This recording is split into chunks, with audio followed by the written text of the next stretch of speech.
What are you doing? What am I doing? I'm not doing anything. Is I'm that not your doing anything at Halloween all. What are you costume? talking about? Huh? That's your Halloween costume. That's cute. Yeah. I'm this black cat. Spooky. I think you just wished bad luck on myself and all those watching this show. Good. None. Yes. I'm very happy about that. I'm glad that I was able to curse you all. Are you dressing up for Halloween? Are you going to a Halloween party? I don't know. I am going to a Halloween party. I don't know if I'm really dressing up. I didn't find out about it until yesterday. Yeah, So, there are no parties going on this year that I've really? discovered so far. I mean, maybe something will show up at the last second, but nothing. Maybe I'm just unpopular. Usually, I've got a lot to pick from. Yeah, But actually, I'm not too upset about not having to get a costume ready.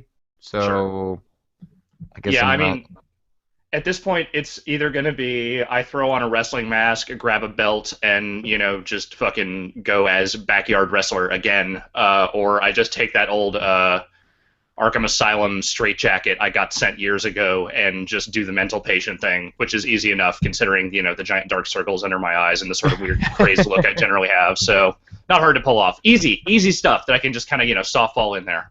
I think instead, because it doesn't sound like because Halloween. Well, I guess what makes it weird is that the years where Halloween isn't on a weekend, the parties fall in like different weird tiers of Yeah, weekends. And so I think what Halloween is next, Wednesday or Thursday? Thursday. Thursday. Um, so I like, especially because I'm in the suburbs, like I really don't want to travel to the city for a party because I don't have I have places to crash, but you're staying at someone's place, and it becomes Yeah, less appealing as you get older. yeah. And so I think instead, I've lined up a couple of haunted houses. I need to pick one tonight so I can buy tickets. There's one that's in an abandoned state prison. It sounds pretty Yes. good. And then there's another one that is more just like it's like a big campground sort of thing. So I need to pick one of those, and then we're gonna go with some friends on Saturday night, which sounds pretty good because I haven't. I think we mentioned this on a previous show, but I haven't done one of those proper in a while. Right. Yeah, old prisons and old hospitals. Those are usually the best locations for that kind of stuff. There was a place we wanted to go to when we were in New Orleans earlier this year that was an old mortuary that had been Okay, converted into a year-round haunted house. that's great. But for some reason, the time we were there, it was closed. Even though it's supposed to be Oh. open all year round, they weren't open, so that was kind of a bummer. But yeah, it is a really old ass mortuary with like an actual graveyard behind it and everything. So it's pretty good. Yeah, I'm curious. I've tried to. Halloween websites are terrible. Yes. Like they're search for any haunted house website. God awful. I don't know how much of a market there is because it really only works once a year. Yeah. But holy crap! Like I just tried to look for I need a spot to look for. Just tell me what the best haunted house is. Like, what is the best haunted house? And they all look like fucking GeoCities websites from like 1994. Somehow the worst web and graphic design people always gravitate toward spooky stuff. Like it just like haunted house websites, Halloween websites, like ghost hunting team websites, that kind of stuff. Like Yeah, that but shit always looks like a total nightmare. and it's not with any sense of irony that like, haha, we have a terrible website. It like No. is played straight. It's just we have a website that has no functionality to help you find the very simple thing you're trying to do, which is please just rank the Halloween locations by distance from where I am and what people think of them. That Yes. seems pretty easy. And like Yelp is not a great database for one-off stuff, so No. there isn't a whole lot there that's very useful. And Yelp reviews just sort of suck. Oh yeah. My, I They're mean, all my tactic with Yelp reviews is just pick most reviewed. So if something is, most reviewed 500 times, then it's probably pretty good. Whereas if it's, obviously, reviewed 5 stars, 100 times, that I think that means less. But still, I it's not think good for one-off stuff. I think this is our new web business, Patrick. We need to go Okay. into business ranking haunted houses on a website that doesn't look like hot garbage. I'm, you know, We could revolutionize the industry, man, by not looking like shit. I'm not going to be, Giant Bomb will not be around for the rest of my life, and maybe that will have to be one of my crusades is just fixing this tiny thing that I think I know it doesn't only bug me, but it wouldn't make the world a better place, but it would make me feel better about myself if I was to Yeah. solve that problem. I don't know. I'll talk to Dave Snyder, be like, hey man, next big thing. We've got 1 year to revolutionize shitty haunted house websites. We give them a platform. The future. Yeah. Do you see all these people buying DualShock 4s? Yeah, apparently they're out at GameStop now, which is I mean, I guess not super surprising that they would put a little bit of the hardware out there ahead of time, but Well, yeah. I was perusing some message board threads and some people talking on Twitter. It sounds like maybe not a universally sanctioned move. Sure. But it's hard. It also could have been that maybe the accessories can go on sale, but you know, I imagine there are probably some managers or employees that are afraid of getting fired for selling things that, you know, they're not supposed to go on sale yet. But it's not uncommon for accessories and even games to go on sale.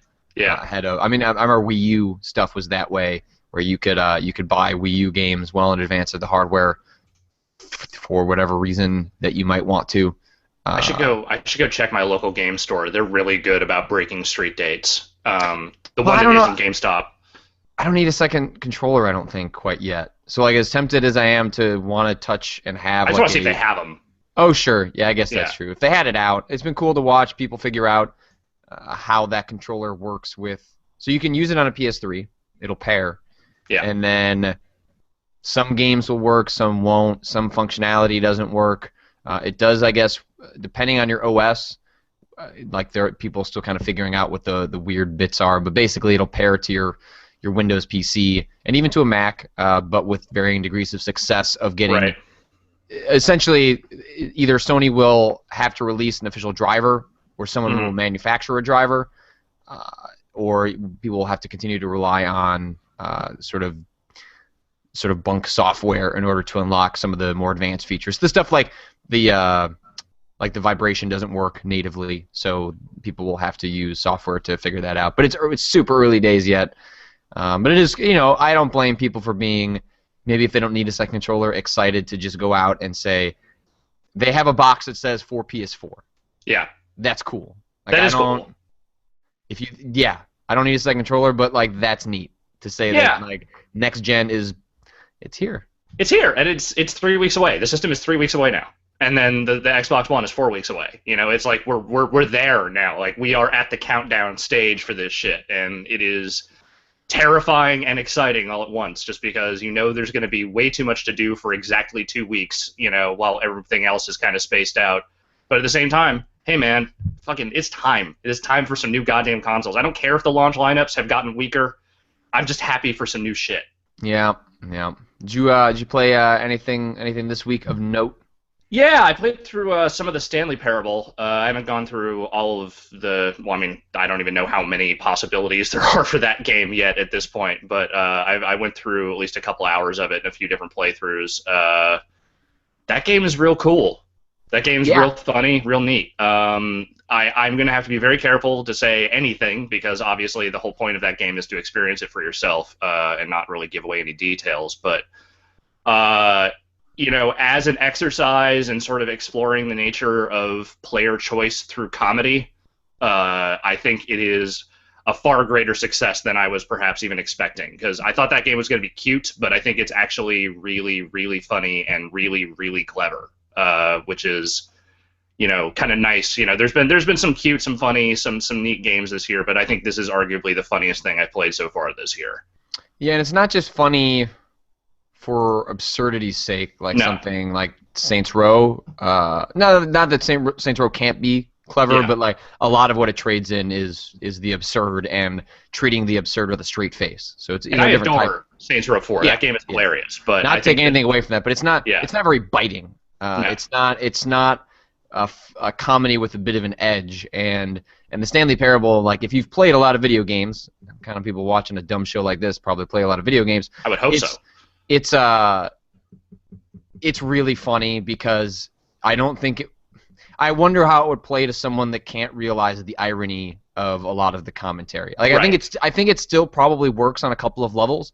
I still think it's probably funny given that it's subversive and reactionary to what the player does. So I think someone, if I was to hand it to my wife, who's not exactly, up to date on video game design tropes as they relate to storytelling and player choice, but I think the actor is funny, the way it reacts to the player doing stuff is funny. That I think even one playthrough, like of 20 minutes, I think would work for someone that is not steeped in video game design lore. But for the people that are, and then when you start pushing at the boundaries and being genuinely surprised when the game has a reaction to it, Yeah. I mean, that's the stuff that it's really hard on your first playthrough because you start noticing all the moments when you can break it. Right. And break it in the sense that the game wants you to break it. It's a game that's meant to be broken just because it wants you to poke at it. But it's hard to keep on one track because you'll start noticing, like, if I jumped off here, I'm pretty sure I could land on that bridge, and I want to know where that door goes to. And the fun becomes then, it's not a spoiler to say that a lot of it is you get to an ending, it starts over, and then you begin again, and the parts where it gets really crazy are when you think it's over and you've started again and you haven't. Right. And then it goes in some really, really crazy directions. But it's definitely, I don't think a lot of what the game is lampooning isn't necessarily about. I don't. It goes in a lot. It's hard. It criticizes games without being very cynical about them, which I think is a really fine line and really admirable thing to do. And I think it resonated with me, especially because that was kind of a lot of what part of what my talk was about for TEDx, was somehow saying that we can have a dialogue and we can criticize without turning into monsters. And I feel like the Stanley Parable is this incredible, biting critique of video games while at the same time giving them a hug at the same time. Yeah, it's not overbearing about it. It's not precious about it. It's definitely not mean about it. It's exploring the kind of nature of, the design of choice in games, what that actually means, like what that actually means for the protagonist or the player or what have you. But, it's making these criticisms without, making a judgment exactly. It's just saying, look, this is kind of the nature of this. Here are some jokes we have written around this. Here are some weird, absurd situations we have written around this. Have fun with it. And I think that is an incredibly admirable approach to something like that because, without getting into the, laborious games as art thing, I mean, the idea of something like that is being able to express an opinion through, mechanics and gameplay and, narrative and all that stuff, while still making it a entertaining, fun experience for someone. That's kind of the ideal situation for a game like that. And I think the Stanley Parable hits most of those notes. I mean, it's not a real complex game. There's not a lot of gameplay there. It's, kind of some button pushing and some door opening and a few other things here and there. But it's like what they actually do with those light mechanics, I think, is pretty clever and pretty fun. And, like you said, the first time I kind of went through and I thought I was just restarting, and then suddenly the narrative totally, took a left turn on me and everything started getting kind of weird again.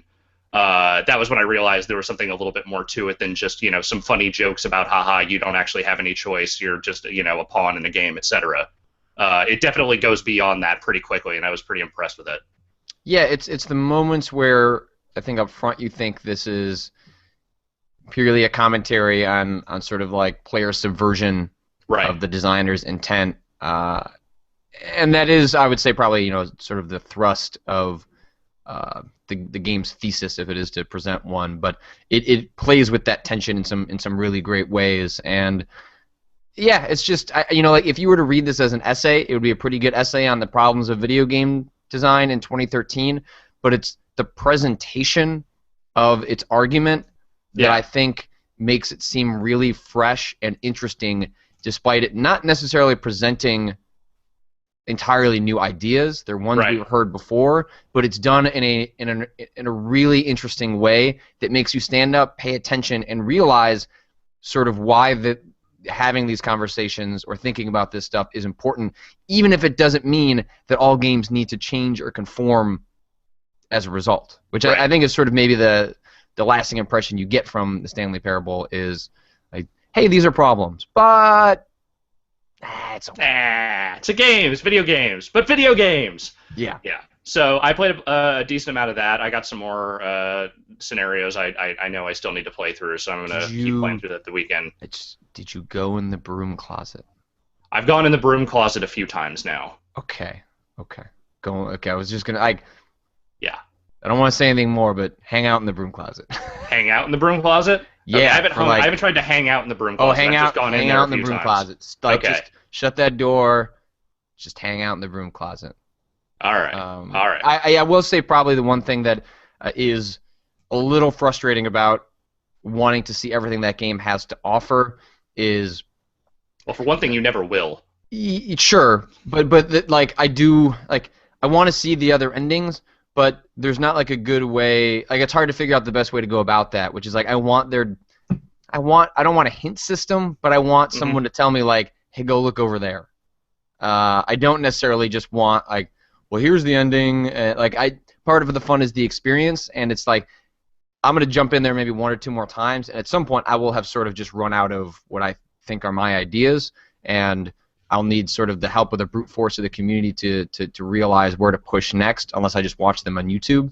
Right. And I wish the game maybe didn't have a checklist, but at least had some sort of way of like, hey, we know that there's other stuff here, like, and maybe you're not going to find it. Like, here's a way for you to kind of see that stuff. So that's the one thing I wish the game accounted for a little bit more, Sure. um, rather than just having to like go to the Steam forums and start poking at seeing what people have found. So Agreed. Other than that, I played a little more Pokemon, which I think I'm done with. It's not that again, I have no great dislike of that game. I have no issue with it. It's just not interesting enough to me to want me to to want to keep playing amid all the other things that are about to start coming out. uh-huh. So I think I'm just going to kind of abandon ship on that one. I don't know if you've had a chance to play much more of it, but I just hit a point where it was like, yep, it's just not that interesting to me. So I think I'm letting that one go. I'm going to play more. I have not yet, but I'm not going to. I'm not going to quit on the Pokemon, All right. Alex. I'm not going to quit. Not a quitter. Okay. That's fine. You don't have to. I'm gonna get Nintendo to send you a bunch of more Pokemon codes, just to drown you in guilt. That doesn't. I mean, well, for one thing, I'm not going to download them, so I don't really know what I would do with them. I'd probably give them away on Twitter if I got them. Two, don't do that. Other than that, I downloaded Enter the Dominatrix. I haven't had a chance to play that yet. I'll probably play that on like Sunday when my girlfriend's off volunteering, and then I've heard it's disappointing. I've heard that too. I'm okay with being disappointed with that because I've kind of come to expect that from Saints Row DLC at this point. I thought they learned their lesson though. I thought my last remaining hope is the Saints Save Christmas. If that's good, then maybe they can redeem themselves on that DLC shit. If they can't, then I don't know, man. I don't know what to do. And then I've been playing a lot of WWE 2K14, but I can't talk about that yet because it is embargoed until next week. So you'll just have to wait until next week for the review of that. That's all I got right now. What have you been playing? I bet it's Beyond Two Souls. Yeah. So, what'd you think of that, Patrick? Yeah. I really liked Heavy Rain. Uh-huh. And I will continue to go into David Cage games as an optimist, I think. But I really agree with your review of Beyond Two Souls. Maybe fall a little bit more on the Sure. spectrum. Sure. Man, I don't even know. Like, I don't even like the controls don't work. I think the controls are bad. I think the controls I don't think are that's straight up bad. universally true. I think there are definitely scenes where the controls are atrocious. I think they were on. It doesn't feel like an iteration of Heavy Rain. It feels that's true. It feels like the controls. They're like, oh God, we have these controls from Heavy Rain. Let's put them in this game. Right. It all. Maybe I'm coloring my memory of Heavy Rain a little bit in my mind, but I seem to recall feeling like the controls were much more in line with the character actions in a way that is not true in Beyond Two Souls. And it really took me out of it, to be honest. Like, a lot of the time it really took me out of it. Even like the I couldn't stop being frustrated at the combat. So Hmm. the idea of the combat, is set up where you're supposed to flick the right stick in the direction that sort of Jodie is heading in based on Right. whether The she's camera attacking. slows down so you can kind of see where she's headed. But you can't really. I couldn't tell half the time. I don't know. Maybe that was just me. Now, obviously, I in the early goings, I had a lot of trouble with that. Once I got past that initial training sequence, I got a feel for it. But that training sequence took way longer than it should have for me, I think. yeah, I don't know. It's a game with ghosts. I should have really It, liked it. yeah. And actually, you know what? I think the ghost stuff, uh, you know, apocalypse, world-ending stuff aside, that it plays into just like every other video game. I think that stuff is actually the core idea of a girl tethered to a spirit that she has some control over, but ultimately develops a relationship with and Right. learns to live with. I think is I can see why that was a fascinating thing to explore, and I think there are moments in that game that absolutely do justice and service to that interesting premise. Yes. And it's the scene with the kids at the birthday party. It's the dating. It's all the quiet moments I found to be the most enjoyable and Except for the wishing. romance stuff.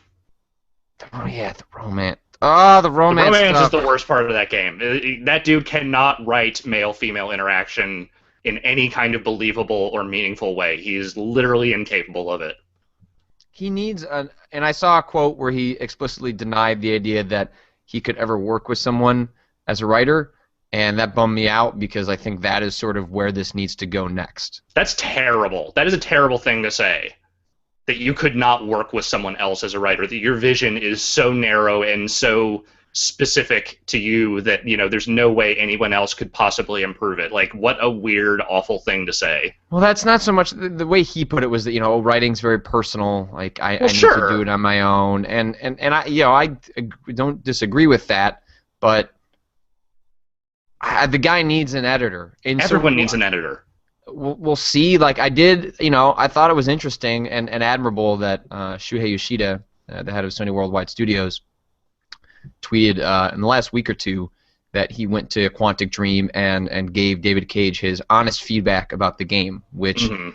implies that he had some problems with it. And my guess is that that sort of thing happens with every game that you spend millions of dollars on and then have meetings about it afterwards. But I thought it was telling and interesting and perhaps hopeful Hmm. that the guy who is essentially responsible for bankrolling what the studio does going forward, said that he had some problems with the game and expressed that to David Cage, and that probably certainly carries some weight, and at least it gives me maybe some hope because I will play the next one. At the end of the day, the guy is doing something different, whether it Hmm. works or not, and that's why I like the fact that I don't like the game Yeah. because I had a passionate reaction to it. I have deep divided opinions on what works and what doesn't work, and that's more of a response than I have to a lot of games. Yeah, I mean, And I think I had the identical reaction to you, where there were a lot of things that I thought were really interesting and really cool, and there was a lot of just really savagely awful shit and just bizarre stuff in there that felt like it just didn't fit with anything else. It is a bizarre,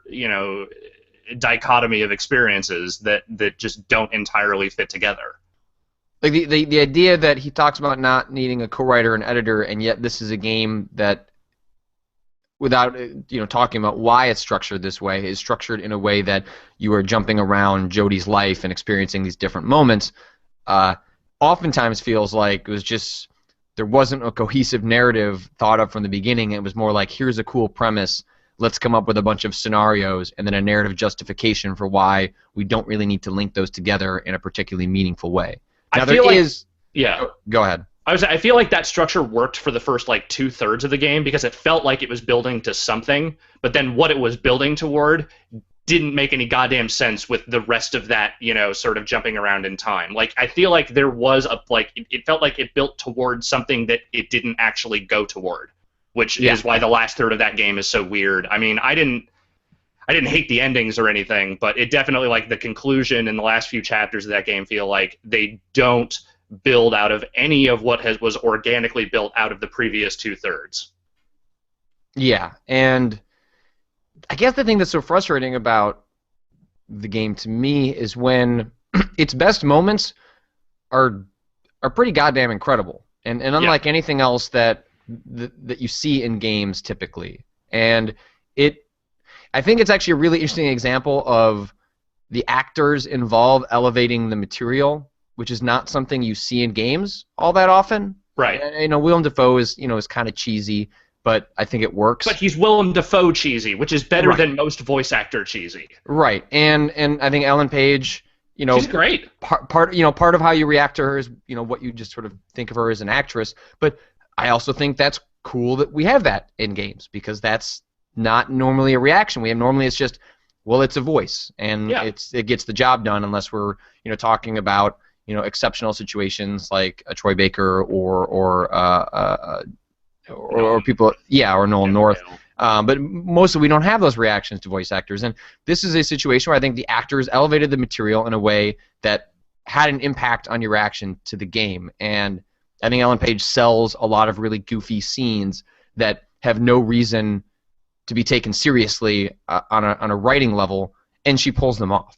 Totally. And like, I'm almost tempted that we should get some other people together and talk about this game with spoiler tags off, because I think it's an interesting game to talk about, even if I don't think it's particularly great. There's a lot of material there to discuss, certainly. Yeah, like the homeless section, which the moment that the game told me that the way the game sets up the narrative transitions is you sort of this timeline, and these things split off, and it says it's basically a chapter title, and this says homeless, and I was like, oh god damn it, this is going to be like the idea of watching David Cage write and portray like the homeless sounded like this is the beginning of a million video game essays about a white entitled guy doesn't get it. Right. And so I went in with pretty low expectations, and it ended up being, I thought, the most interesting section of the game. And I don't want to get into why that is, but I thought he created a bunch of really interesting apathetic characters that also was like a really interesting intertwining of Jodie and her struggle and her ability to use those abilities to impact other people's lives. The closest I got to having a real emotional reaction to anything in that game. Oh yeah. And was genuinely surprised at a moment that I was like, holy shit, this is good. Like, this is really good. Like, get me close to crying, David Cage. This is rough. Yeah, you can see the moments where he has somehow just stumbled upon real empathetic human interaction. Like, there are definitely, like, when he gets, like, tries to make it really big, when he tries to get these really big, huge set piece moments, it's when he just completely gives up on the humanity of any of it, and it just becomes, ridiculous blockbuster nonsense. And he doesn't always nail those human moments. Again, the romance stuff is universally bad in that game. There are definitely some other characters, like the stuff on the Navajo ranch. Like, a lot of that stuff feels really weird and kind of hokey and not real well written out.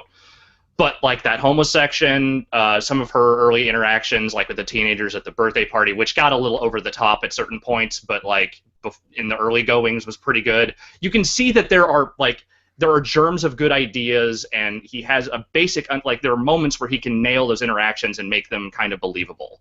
Yeah. He just can't do it consistently, which is why he totally needs an editor or a second writer to come in and take a pass at this stuff, because you can build off those moments. It's just that he never does. Like, once he kind of gets into this weird zone of like, yeah, but now the ghost world is going to come through and destroy our planet and blah, it's like he just totally loses track of all that stuff, and it's a real bummer.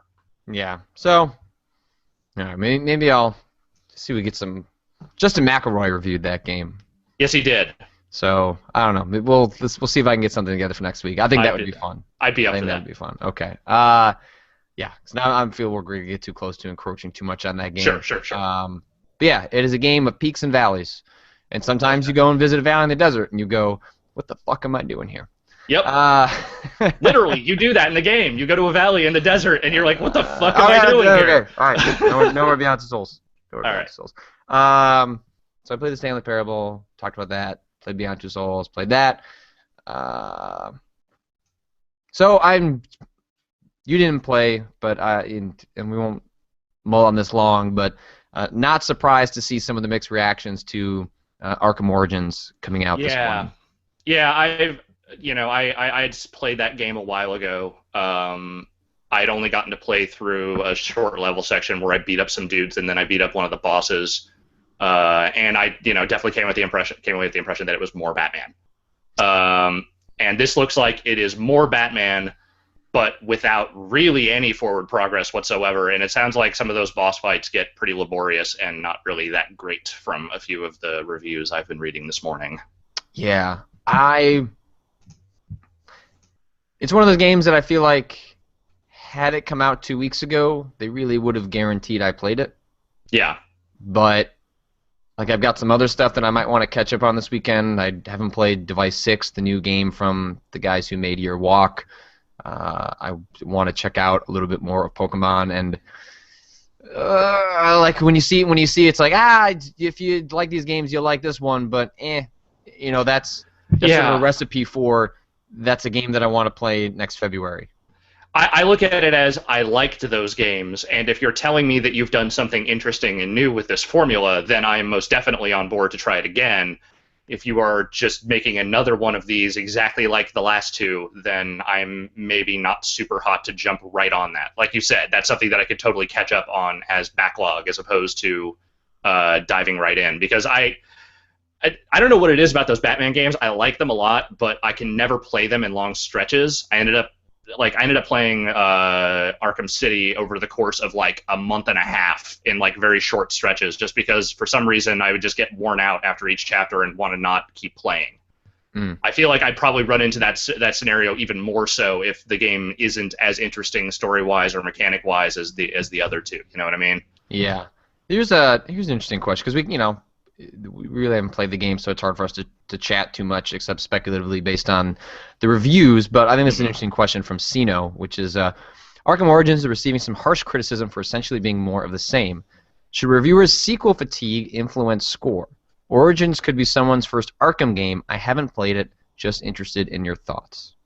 For me, yes, because those games still exist. And if this is your first Arkham game, it sounds like maybe this shouldn't be. You could just as easily go out and play something like Asylum or City right now, since they're out in stores. You can buy them For very cheap? for very cheap, and that's the thing. They're cheaper games, and Asylum was really great for its time. Introduced a lot of cool new things that that series has obviously latched onto hardcore since then. City was a really nice expansion of that stuff.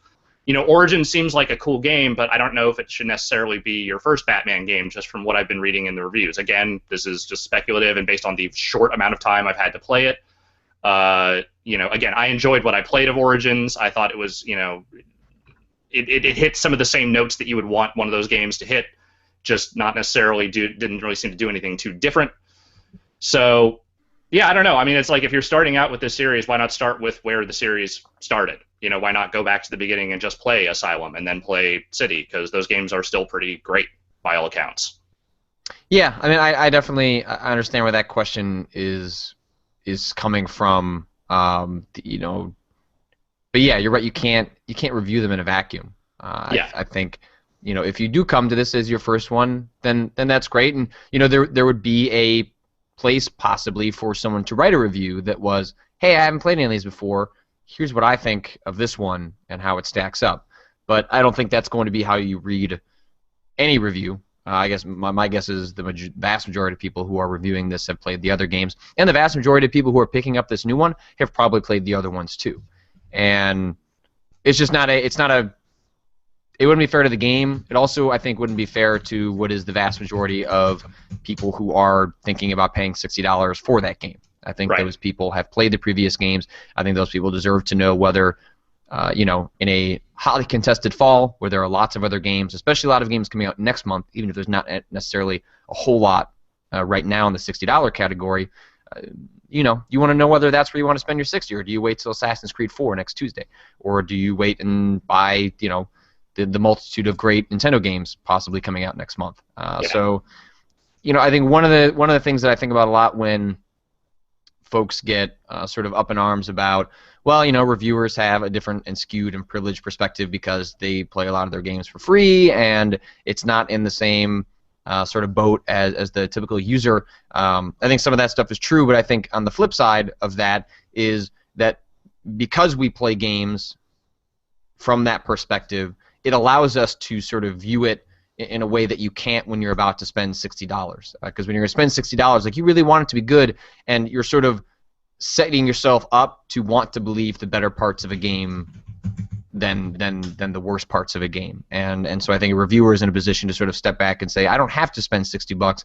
So if I can view it purely as a game, purely as for what it is, right? What is it in that situation? And so I think there are pluses and minuses for the situations that reviewers find themselves in, but I think in this case it's a situation where the reviewer is perhaps in a case to provide a more sort of honest response. Yeah, and I think there is merit to perspectives, from people who haven't played any of the other games and do come into this one for the first time. But I think that most people, when they're looking, at least on a product review side, they're looking for perspective on how it shapes up with the franchise and with the series and with previous entrants. Yeah, like you said, previous experiences, I think, definitely have to factor into that stuff. So, I just want to clarify, I'm not saying, there's no reason why this should ever be anyone's first Batman game, but I am saying that, when you're reviewing a game like this, you have to take those past experiences and those past perspectives, and you have to be able to, wrap them into what you're saying about this, because it is part of a lineage, and you have to be able to kind of, contextualize that for people. If everyone just if everyone just was like, this is like the first Batman game, then everything would be a 10, because everything would be a new experience to everyone. And that's not how that works. And also, I mean, it's like, if you knock the game for being a little bit more the same, but also still pretty good, that doesn't seem like something you get frustrated about if you're excited and think you're going to like this game and end up really liking this game. Yeah. Because that doesn't detract from your experience, and if anything, those reviews are reflecting exactly what you're having with your experience, which is like different people are willing to put up with more of the same because different people have a higher tolerance or a higher enjoyment of certain mechanics or setups, and that's going to vary by person. And it seems like I review sports games, for God's sakes. I mean, Yeah. Talk about fucking fatigue and yearly iteration. Dear God, I mean that's all I deal with every single year. I think they call that Stockholm syndrome. Yeah, but you know what? In the right context, if one of those games is well done and I enjoy what they've offered up, I can still enjoy it. I can deal with a little bit of the fatigue so long as it's well done. Sometimes it's not. Sometimes there isn't enough there to really get me, super excited. Madden, for instance, this past year on current-gen consoles. But, again, yes, what you said. All right, enough of that. All right, so you got not a whole lot happened this week, but there's some smaller headlines. So as we go through this, folks want to start sending questions in the chat. I'll start plucking from there as we go along. But what do you got? Not a whole lot here. You reported on this. Titanfall is headed to stores as of March 11th. Have you already put in your pre-order at this point? Are you going to pre-order the $250 collector's edition of Titanfall? No, but that is a cool mech. I will. That's neat. That looks like $250, or I guess it would be more like. Well, there's an art book. So I guess maybe that thing's more like $100. That looks like $100. That seems like a fair price. You know what? I want to wonder if we ever see that Xbox 360 version before it comes out. I'm not saying that game's not going to come out. Yeah. They don't have a whole lot of incentive to show that version of the game. No, they do not.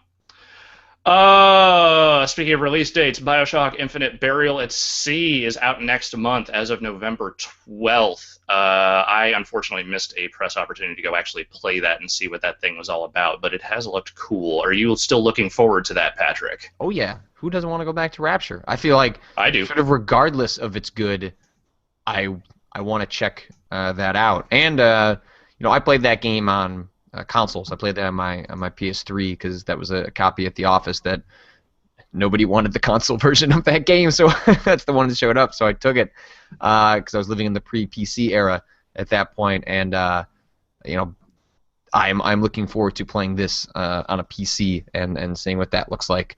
Most Um, definitely. so yeah, I'm excited. It's November 12th. I guess that's just before.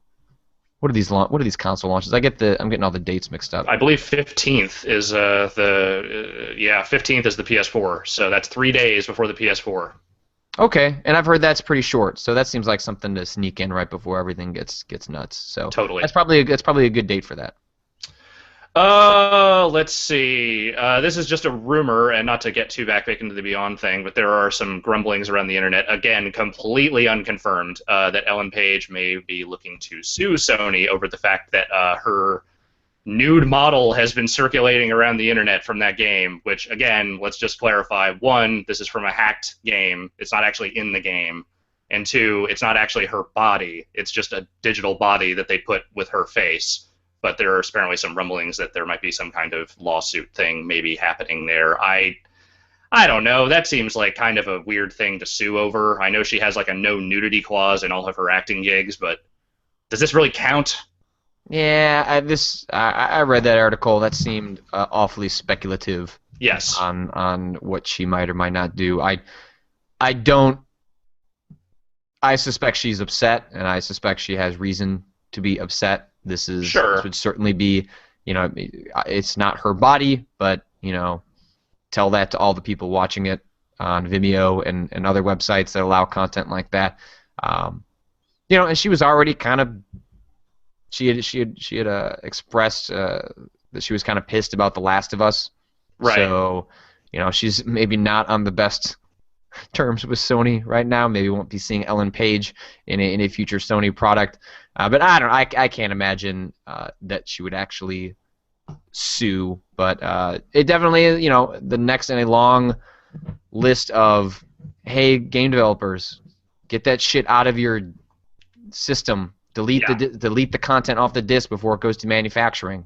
Like don't create nipples. Like just don't put them on there. Or if you just just like because you were maybe possibly had a scene that was edited out for whatever reason, like get it out of your game. Like it's a very obvious thing at this point. This is like the equivalent of people listing unreleased games on their LinkedIn account. Like right. It's idiotic that it just is don't still do happening.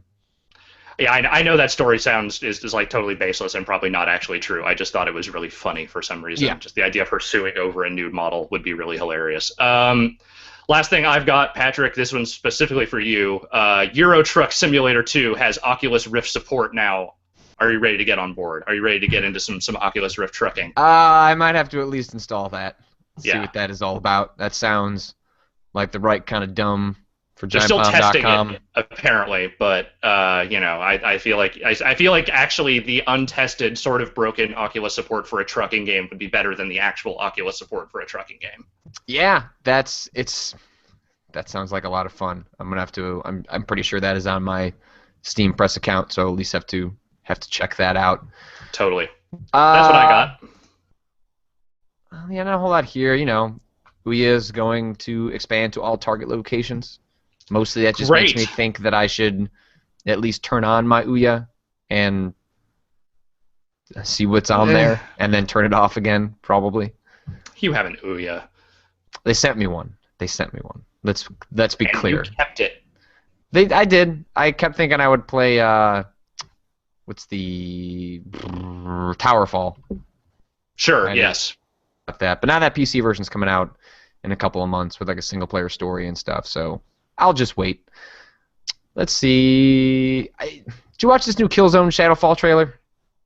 I haven't watched it. I've seen some screenshots of some of the stuff that people were talking about, like, why that game looks cool or whatever, but I haven't actually watched the full video yet. Yeah, they seem like they're going to rope me in again. I played Killzone 3 and Killzone 2. I didn't play Killzone 1. But Killzone 2 I played because I felt like you had to play it after all the hoopla over that trailer. Sure. And then Killzone 3 I played because it had complete move support, and I wanted to see what it was like to play a sort of full-fledged shooter from front to back with a move controller. Right. It seemed fine. And I don't know, this one, I can't tell if this is, hey, Patrick, you're about to spend $1,000. Here's a game to play. Or if this one looks pretty good, because I think the story looks like it would be pretty good. But I feel like that's what they do every time with these Killzone games, and the fiction sounds way more interesting, and when you read it on Wikipedia, than it is actually presented in the games themselves. Yeah, I've never been able to get into Killzone on any level. I've never finished any of those games. I've started playing some of them and then just fallen off. It's just I just don't care about that universe at all. And the visuals, while they have been generally pretty impressive for the hardware that they've been assigned to, they're just so goddamn gray. They've been so goddamn gray for so long. And the one thing I will say about this one that it does look like they have just color finally, and that to me might actually be the tipping point that gets me to maybe pay a little more attention, because I cannot just stare at gray, bleak nothingness that looks really sharp, but nonetheless is just totally bleak and uninteresting, just in general. Yeah. Yep. I don't really. These new games are going to be big. A lot of hard drive space. Mm-hmm. 40 gigabytes for Call of Duty Ghosts. Good lord. That is a lot. My SSD on my PC is crying at the prospect of this. I only have 128 gig. I would probably need to get a larger SSD if I want to have one major game on that hard drive at a time. Do we know what the hard? I forget. What are the hard drive specs for the launch consoles? Have they said much about that 500 stuff? gigabytes, I think. Okay. I think so. That's still not a lot of games if games are going to be like 48 gigs, Yeah.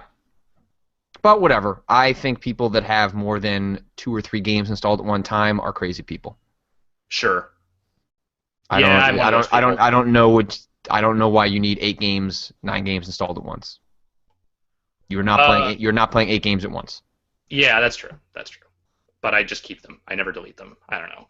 I know. Believe me, I would talk to Brad and Jeff about this all the time. Just digital game hoarder. That's me. Like, delete your games. Like, I've had a 20 gig Xbox 360 for the entirety of the duration of this console generation. It's called deleting the game after you're done with it and moving on. Although obviously if people play multiplayer, that would be a little more complicated. Okay, let's grab a couple of questions. I like it. Archan, either you cats. I get it. I don't know if you did that on purpose. It would be pretty funny if you did. Either cat's going to get on the new Phoenix Wright. I'm thinking about it. I haven't played a Phoenix Wright game in a really long time. In fact, I can't actually remember what the last one I played was. It was many years ago. But I've heard this one's good.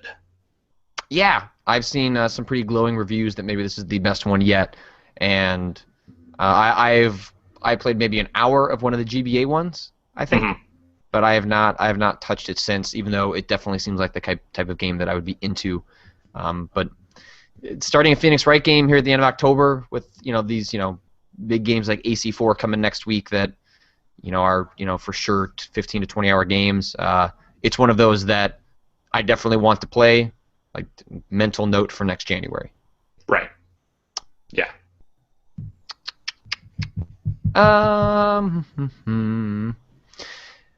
Feder Dave asks, what about, given the sheer number of games reviewers have to play, the possibility that newness and innovation, both totally positive things, might be overvalued? It's a good question. I don't think they really are, though. I mean, you might say that there are certain people who overvalue that. Sure, that's possible. But I don't think, in general, the idea of creating unique or innovative experiences is inherently overvalued because of the familiarity most critics have with that stuff.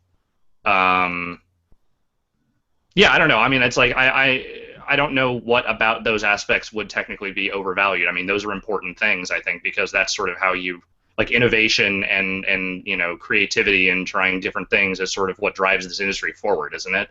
So, yeah, I mean, iteration and building off existing ideas and crafting new experiences around existing framework is certainly something that can work well and can be done well, and there are plenty of sequels that have gotten many, many high scores just by virtue of being better versions of what they were before. But I don't think that holding those things in high regard is in any way a bad thing, personally. Yeah, I agree. All right. I agree. Oh, all my chat questions just appeared for some reason. It's hypothetical.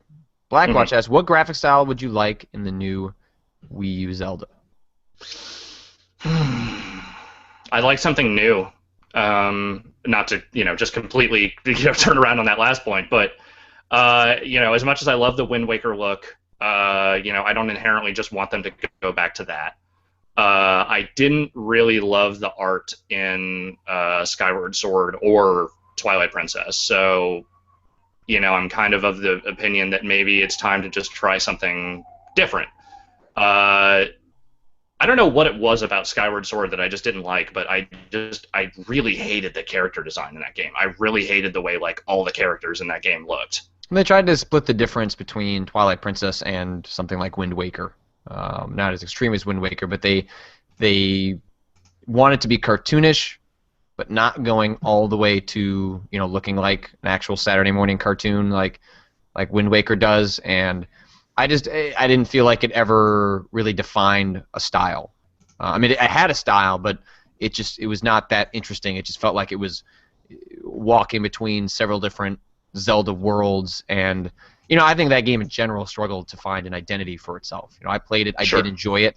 I don't think it was the best Zelda ever. It was not the greatest game ever, but I did enjoy my time with it, and I think had they trimmed the fat on the middle section of that game, I think more people would have played it and enjoyed it, because I think it had some incredibly brilliant dungeon designs, and the combat was a lot of fun, but it was kind of stuck in a game that looked, and in some ways, especially early on, played like something that people had seen before.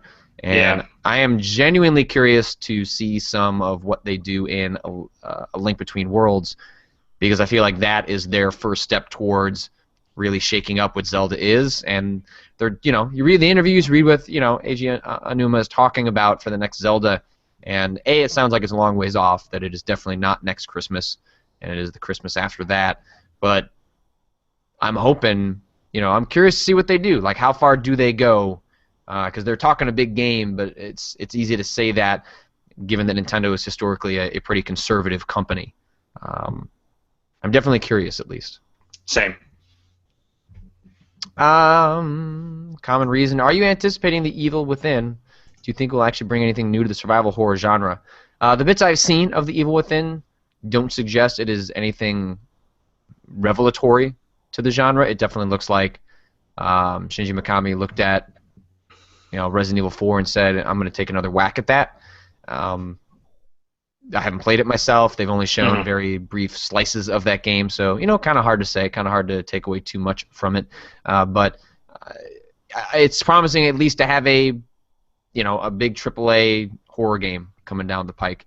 We don't get a lot of those. Most of the games that we get to see are smaller indie titles, and those are certainly raising the bar of quality. But it's nice to see a big publisher with big money kind of going at it, and I hope they're able to hang with the likes of Amnesia. The scare factor, scare quality has gone up since Mikami last produced one of these, but I'm excited to see what he does with that, for sure.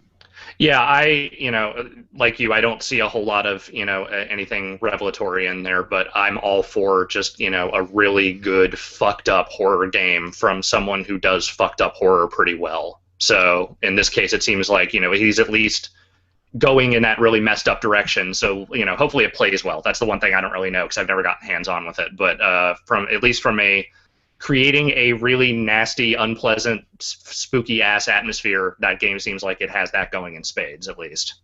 Yeah, like, kind of touching on the discussion we had earlier about, reviewers or critics valuing, or perhaps overvaluing, valuing sort of newness and innovation. It's been a long time since I have played a game like the one we're talking about with Evil Within. It's been a long time since Shinji Mikami has iterated or touched on the design of RE4. So even if Evil Within proves to not be all that drastically different or sort of game changing from a design perspective, it's been long enough that another one of those I think is kind of okay with me, as long as he sort of brings it in terms of the enemy design, the horror structure, like that stuff. I think could make that feel new, even if gameplay-wise, we're going over some territory we've seen before. Totally. I got one here. Death Sandwich would like to know if I have any thoughts on the new Rocksmith game. As a former Harmonix employee, do I think I'm going to play it at some point in the future? I might. I didn't really play the last one, other than at a press event because I don't know. I think I wrote that game off perhaps a little too quickly, the first one, just because it came out around the time that it was sort of at the tail end of, Rock Band 3 had come out and not done real well. It kind of seemed like music games were on the way out entirely. And while I'd heard that game did a pretty good job of actually teaching you some basic guitar stuff, I'd also heard some mixed things about how well the sensor worked. There were some like lag issues or something like that. So I didn't really give it much of a chance. But I've heard almost nothing but pretty much positive things about this one in terms of the amount of content in there, the song selection, how well the guitar stuff works, how well it actually teaches you guitar things. As someone who has failed to learn guitar no less than a half dozen times in his life, nothing would make me happier than to find something that actually teaches me a little bit of guitar. I don't need to become a virtuoso, but just actually kind of know how to do it a little bit. And if this game is actually good, which a lot of people have told me that it is, then that might be my one time to try this out. Interesting. Yeah, I'd like to be able to at least play power chords. Yeah, Rock Band 3, the pro guitar stuff, like I tried it, it just the language of that thing did not translate into something I could really understand. I am to understand this game makes it a little bit easier to learn that stuff than Rock Band 3 did. So I'll test that out for myself. I don't know for certain, but the early impressions I've heard from people have been pretty positive. Last bit is just sort of a public service announcement, but Fatal Frame 1 and 2, $2 a piece for PlayStation Plus members next week. Those are goddamn good horror games. Yes, they If are. you have not played the Fatal Frame games, they were early innovators in the non-combat horror genre, or I guess subgenre, or take on the genre, where you don't have something you can fight back with in a traditional sense, but you actually can interact and get rid of the ghost using sort of a special camera, and those games are scary as shit. Yep. And I have not played Fatal Frame 2 in a long time, but that was my favorite back in the day. So if you have PlayStation Plus, or if you don't, Fatal Frame 2 is a really, really good classic modern horror game that I would imagine still stacks up pretty well. I just realized I actually still have Fatal Frame 1 in box copy sitting on my shelf right there. I don't think I ever bought 2.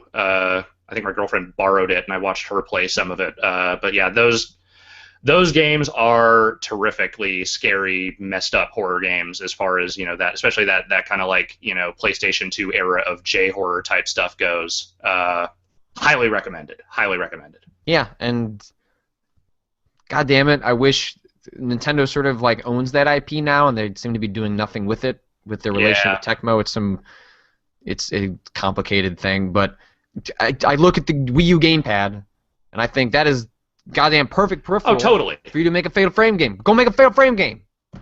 No one will buy it. No one will buy a Fatal Frame game at this point. I'll buy it. This guy will buy it. All right, that's gonna do it for On the Am Scoops of the Wolf. Alex, I will talk to you. I will talk to you on Monday.